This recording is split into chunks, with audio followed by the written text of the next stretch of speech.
Mark chapter 10. I'm going to begin reading at verse number 35. We are continuing our series as we lead up to Easter, talking about the reason for this season as we're leading up to Easter. Mark chapter 10, verse 35, from the English Standard Version, it reads like this. And James and John, the sons of Zebedee, came up to him and said to him, "Teacher, we want you to do for us whatever we ask of you." And he said to them, "What do you want me to do for you?" And they said to him, "Grant us to sit one at your right hand and one at your left in your glory." Jesus said to them, "You do not know what you are asking. Are you able to drink the cup that I drink, or to be baptized with the baptism with which I am baptized?" And they said to him, "We are able." And Jesus said to them, "The cup that I drink, you will drink, and the baptism with which I am baptized, you will be baptized. But to sit at my right hand or at my left is not mine to grant, but it is for those for whom it has been prepared." And when the 10 heard it, they began to be indignant at James and John. Jesus called them to him and said to them, "You know that those who are considered rulers of the Gentiles lord it over them, and their great ones exercise authority over them. But it shall not be among you. But whoever would be great among you, you must be your servant. And whoever would be first among you must be slave of all. For even the Son of Man came not to be served, but to serve, and to give his life as a ransom for many." I'm going to read verses 43 through 45 one more time. "It shall not be so among you, but whoever would be great among you must be your servant, and whoever would be first among you must be slave of all. For even the Son of Man came not to be served, but to serve, and to give his life as a ransom for many." You may be seated. God, indeed your word is sweet to my taste, sweeter than honey in my mouth. It's a lamp to my feet and a light to my path. Because the flower fades and the grass withers. But if there's one thing that we know we can depend on, is that your word never, never, never changes. I ask for all your prayers this morning. Anybody gonna pray for me this morning? I would like to title our sermon from this passage. I would like to title it, "Still Calling Servants." Still calling servants. Recently, one of my sons had a math word problem that he was having trouble answering. It was after school one day. I picked him up from school, and he was at the counter, and he was doing his homework. He had this math worksheet that he was working on, and he had this math problem that he couldn't solve. And the smarter parent was not at home at the time. It was just me. So I attempted to do my best to help him out. I'm thinking, how hard can it be? It's fourth grade math. Are you smarter than a fourth grader? So I read the problem, and I read it again. "Don't put it up on the screen yet." I said, "Don't put it up until I say put it up." I did not say put it up. I know. Father, forgive me. Lord have mercy. So I read the problem. I read it again and again. And the more I read the problem, the more confused I got. The math was not mathing. When I read the problem, I did not think that the problem was giving enough information in order to answer the problem. It wasn't adding up in my mind. So after scratching my brain several times and for several minutes, I finally told my son, I said, "Listen, you're going to have to go to the next problem. And what I'm going to do is I'm going to write a note on your paper to tell your teacher that this problem cannot be solved because they did not give you enough information." So He went on to complete the rest of the problems without any trouble. He didn't need any help completing the rest of the problems. But when he got finished with the rest of the problems, he said, "Dad, I still have this one problem that we cannot solve."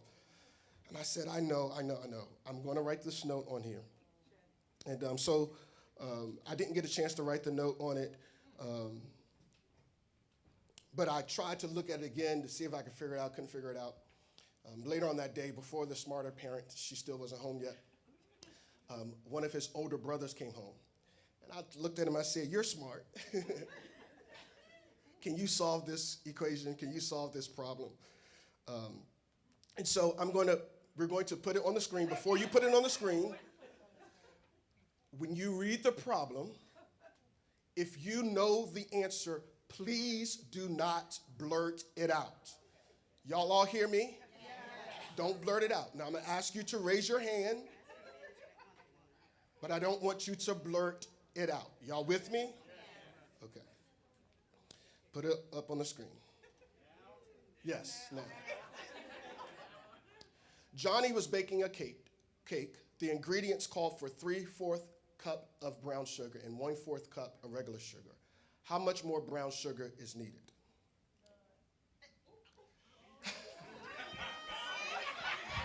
Nobody can follow instructions. That's why I cannot be at a classroom. Everybody would be outside in the hallway, standing up in a corner. Goodness. So I was trying to solve this problem, and I asked my smart son, and he looked over the problem again and again, and I could tell he was struggling a little bit. And then after about 30 seconds, he stopped and he said, "Oh, that's easy." And matter of factly, he gave the answer. Who can give me what you think, by raising your hand, the answer to this problem is? Lady Key, no, that's not fair. Yes, Brother Justin. Huh? 1/4 of a cup. No. Keaton. You don't need any more sugar? No. Dan, you're okay. Half a cup. How much more brown sugar is needed? You have 3/4 cup. You have 1/4 cup of regular sugar. You need 2/4 more of a cup than regular sugar. You see it? I know some of y'all slow. So 3/4 cup of brown sugar, 1/4, y'all didn't know y'all would come to math school this morning, did you? 3/4 cup of brown sugar, 1/4 cup of regular sugar. How much more brown sugar is needed? What they could have included, but they didn't, but it's not needed, is how much more brown sugar is needed than regular sugar. But they gave you enough information. Yeah, they did. Because you can get the answer. Somebody did. Somebody actually got the answer. It turns out that all we needed to do to solve the equation, was actually right in front of us. We felt like we needed something more to answer this equation, but actually, everything that we needed to solve this equation was right there in front of us. Everything was available to us. The problem was we weren't reading the problem correctly. When Jesus' disciples brought this request, this problem to Jesus, to be seated in a place next to him in his glory when he would establish his kingdom, when Jesus responds to them, it's almost as his reaction is like what my older son's reaction was. It's obvious what the answer is. You're just looking at the problem all wrong. Everything that you need to answer the problem that you're trying to solve of being great, of being significant, of being noticed, of being seen, everything that you need actually is right there in front of you. You're just looking at the problem all wrong. You're trying to achieve significance and greatness the wrong way. It's not adding up for you all because you think that in order to be in a position of greatness, that it's all about making sure that you're seen in a certain seat of significance or prominence. But actually, that's not what's needed in order to be great. Jesus wanted them to know that significance isn't about where you're seated, it's about how you serve.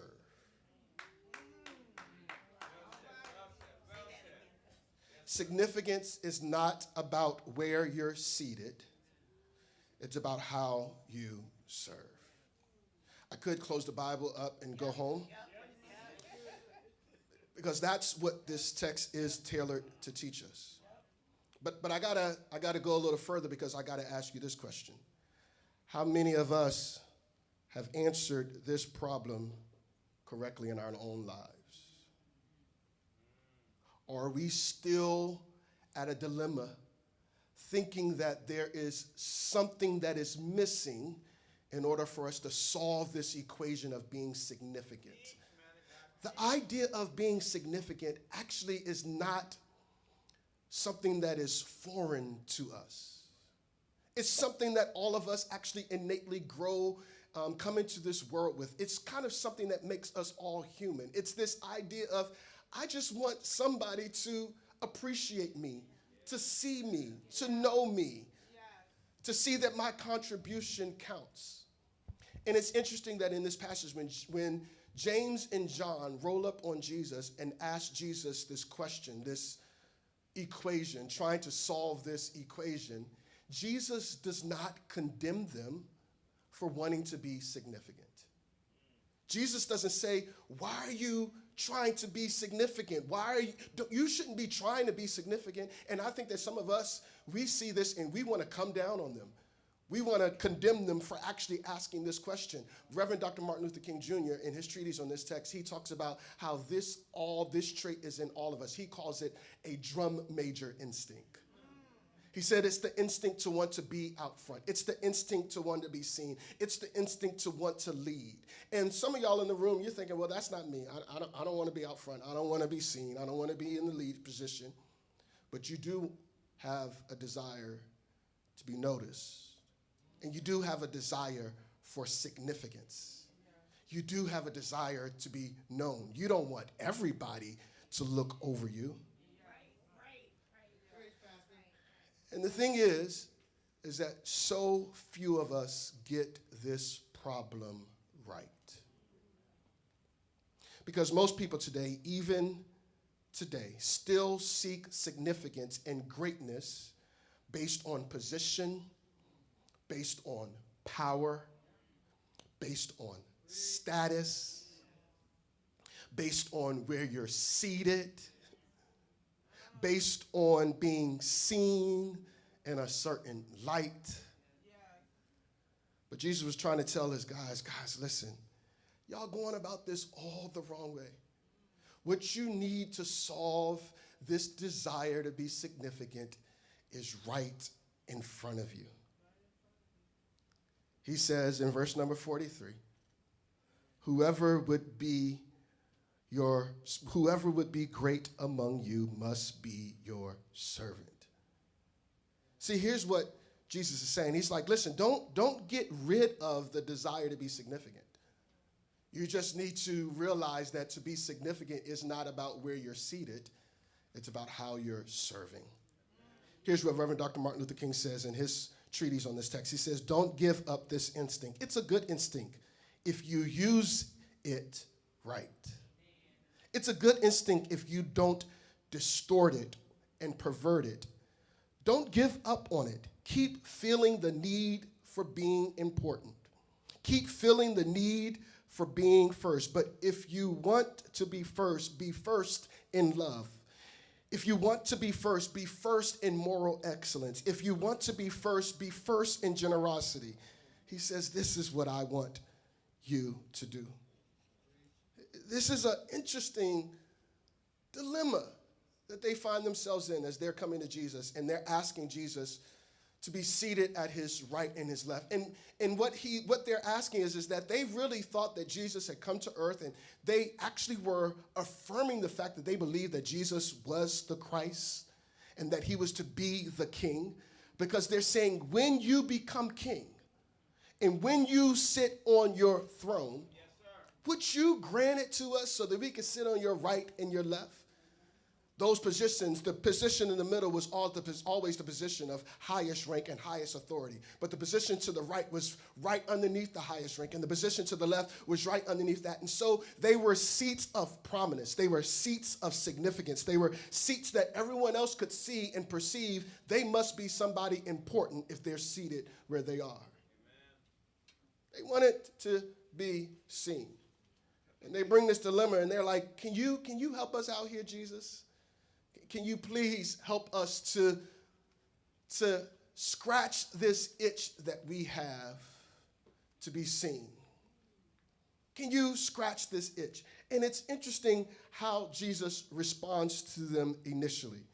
He says in verse 38, you don't even know what you're asking for. See, most of us want positions, significance, to be seen because of what we will get out of it. We can't get over ourselves, and so we want other people to see how important we are. And Jesus is like, you don't realize that if you're seated to my left and my right, that's actually going to bring you more scrutiny than you ever imagined. See, they didn't realize, and Jesus says to them, listen, if I were to actually give you that, you're going to have to suffer like I suffer. You're going to have to drink the cup that I drink. You're going to have to be baptized in the way that I would be baptized. And he's really saying to them, he's using those two, the cup and baptism, to say to them, you're going to have to suffer the way that I would suffer.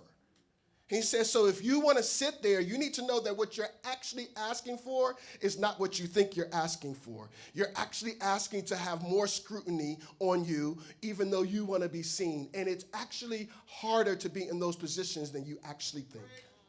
Most people don't realize that when you go up the chain of hierarchy, the heavier it gets. They say in England, the king's crown is heavy. Because all of that weight, all of that scrutiny, all of those eyes actually is difficult. Listen, see, most of y'all sit out there, but if you ever come up here and you stand in front of these lights, not only is it bright, but it's also hot. But so many people want to be in front of the lights, not knowing that when you get in front of these lights, everybody can see your zits. They can see when your fly is down. They can see when you have something stuck in your teeth, because everybody's eyes are on you. And that's what we need to know, is that when we search for true significance, we should not search for true significance in this way, because it's only for self-serving reasons. You're thinking that it will serve you well to be in a position of significance like this, but actually, it's not going to serve you in the way that you think it will. He's saying, you don't even know what you're asking for. Not only that, later on he says, and when they say, well, actually we do. We're able to do that, Jesus. Isn't that what some of us say? Say, oh, Jesus, if you'll give me more money, I promise you I'll pay my tithes, but you're not even paying your tithes with what you got right now. Jesus, if you give me more significance, I promise you I'll show your glory off, but you're not even showing your glory off where you are right now. And so what Jesus is saying is, y'all don't even know what you're asking for. And they're saying, yes, we are. So many of us respond with that same, I don't want to say ignorance, that same short-sightedness. We respond in that way because we think we know what we'll do when we get in that seat, in that position. You have no idea all of the variables at play when you're in those seats of prominence and those seats that you think are significant. You have no idea what they have to think through, the decisions that they have to make, all the stuff that is running through. You have no idea. And you're only seeing it in ways that will serve yourself. And that's why he goes on in verse number 42. Jesus called them to him and said to them, you know that those who are considered rulers of the Gentiles lord it over them, and their great ones exercise authority over them. He's saying to them, they use their position of significance to serve themselves. They lord it over. They're domineering.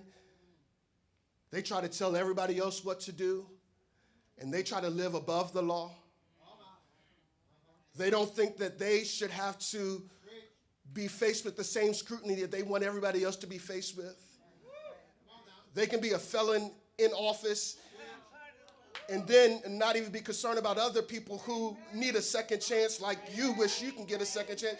They lord their dominance over them. He's saying, listen, don't seek significance that is just self-serving, because you know what that looks like. They are people who cannot get over themselves.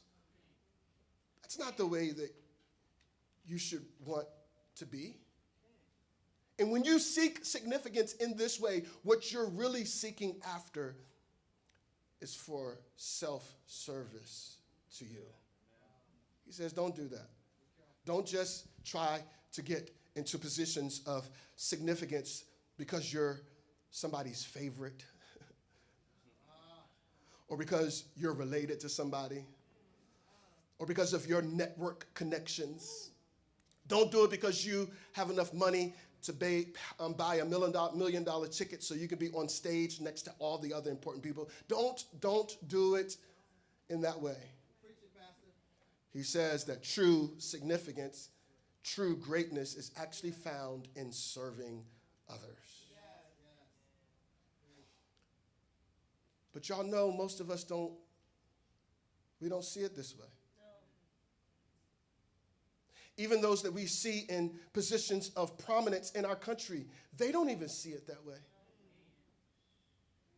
And the crazy thing is that we often know what it looks like in somebody else, but we rarely see it in our own lives. Like, we all know what bad customer service is, right? Anybody ever had a bad customer service experience?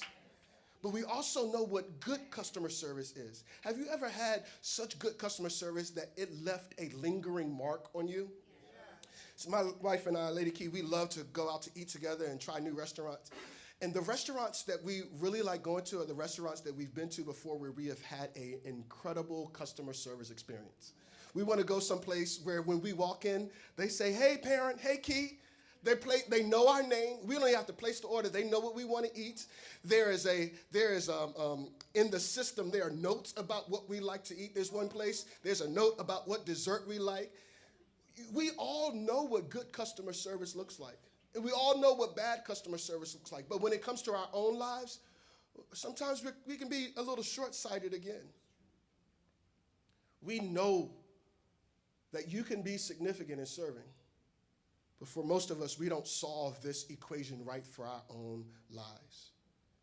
He's trying to tell us that true significance is found in serving others. That's what he says in verses 43 through 44. He says, it shall not be so among you, but whoever would be great among you must be your servant. And whoever would be first among you must be slave of all. These concepts don't even make sense. They make sense for us a little bit now that we live post-crucifixion. Do you know that our world was changed on its head, turned on its head after Jesus Christ was crucified and rose again? I mean, I know that you know our calendar has been shifted such that we date our years back to when Jesus was born. But do you know, even in our world, most people before Christ was crucified did not see serving as something as to be to strive for and to do in a good light. It was only after Jesus Christ came and was crucified that they saw significant in his life when he died, that people began to see serving and giving through a new lens. But truth is, most of us look at that problem of significance and we have a hard time actually thinking that that's how you find significance. I think that Jesus is trying to get us to understand that Even when you search for significance through serving, it's not always going to be pleasant. It's not always going to be easy. In fact, that's what he's pointing to when he's saying, if you sit on my right and my left, listen, it's going to be so much scrutiny, and you're actually going to have to sacrifice more than you actually think. And I think that that's why many of us struggle with solving this equation right in our own lives. It's because we think, I'm doing all this sacrificing, but it doesn't look like I'm getting any significance out of it. This math ain't mathing. All this serving I'm doing is not adding up. It seems like I'm serving in darkness and nobody is paying attention. Like, people don't see the late hours that I'm pulling. People don't see the early mornings that I have. People don't see the pain and the frustration that I have to push through in order to serve. And I don't know if this is bringing me any significance. Teach, Pastor. Teach, man. But it's all right there in front of us. The question is will you understand this math that Jesus is trying to teach? He's trying to say, listen, I know in the economy of the world that might be what you think you should get in order to be significant, but actually in God's economy, the one who serves is the one who is greatest.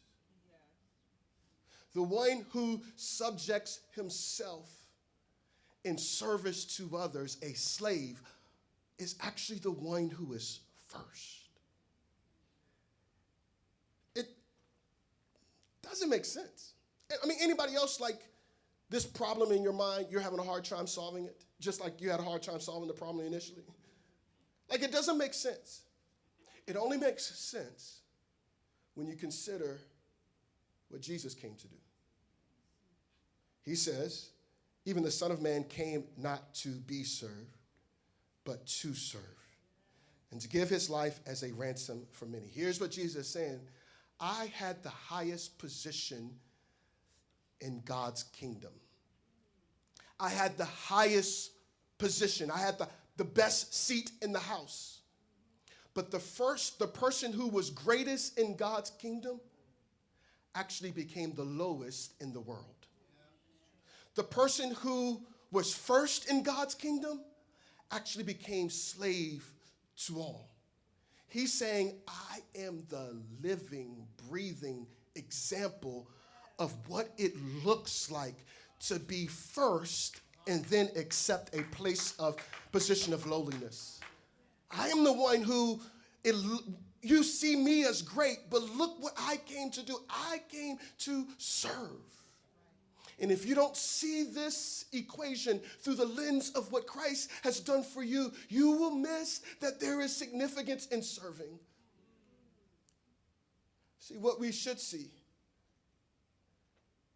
is how significant Jesus' life was. Because not only did he come to model what it looked like to serve, but he became the ultimate example of what it looked like to serve. He did not just sacrifice a little bit. He didn't even sacrifice as much as you did. He actually sacrificed even more than you did. He actually stayed up later than you do. He actually woke up earlier than you did. He actually served better than you do. He sacrificed his very life for you and for me. Listen to the language that he uses. He says he gives his life as a ransom for many. This word ransom is so important.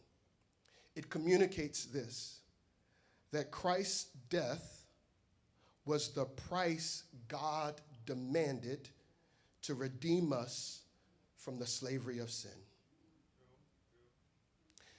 When you understand what a ransom payment is, right? You give somebody some money in order for someone to be free.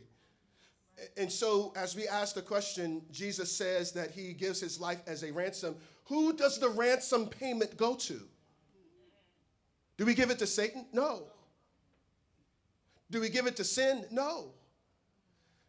We have to give that payment to God because God is the one who is due something because of the sin in our life.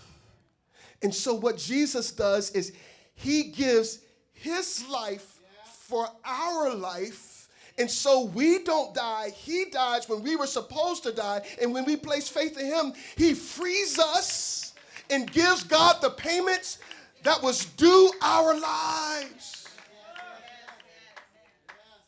Jesus paid the price that God demanded for sin. Somebody, whether you know it or not, has to pay the price for your life. Somebody has to pay the price for your life. And it's either you pay the price or Jesus. You know what the Bible says? The wages of sin is death. So you know what you and I are supposed to get from our sin? Death. But the gift of God is eternal life through Jesus Christ our Lord. And so we get eternal life. We get freedom because he bought us with a price. And you know what it cost Jesus? Everything. And when we view the price he paid for us, do we see anyone as more significant? Do we see anyone as more selfless? Do we see anyone as more sacrificial? Do we see anyone with more power, with more prominence than Jesus? He gave his life not just to be a model, but to be the ultimate sacrifice. And when we see Jesus that way, we know that, yes, serving is the way to significance.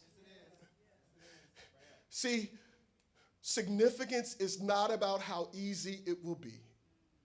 Significance is not about what seat you will fill. Because, listen, even if you get in the right seat, it's hard, it's difficult, it's not easy unless you're using it for self-serving purposes.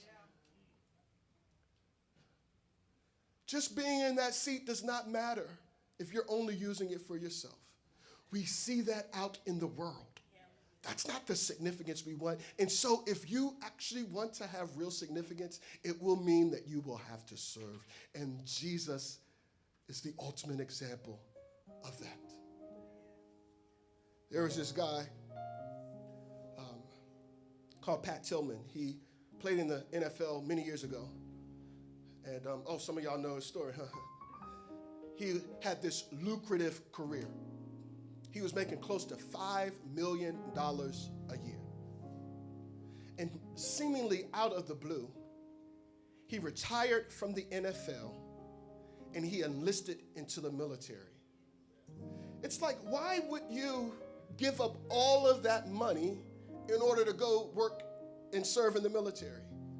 He understood that even all the money in the world is not as significant as serving. We see him as significant because of what he gave up. The question is, how are you solving that equation in your own life? So few of us get this problem right.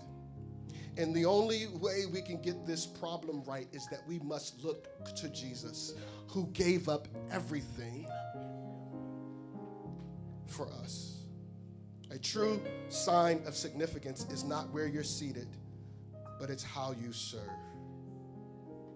The great serve. Turn to your neighbor and tell your neighbor, the great serve.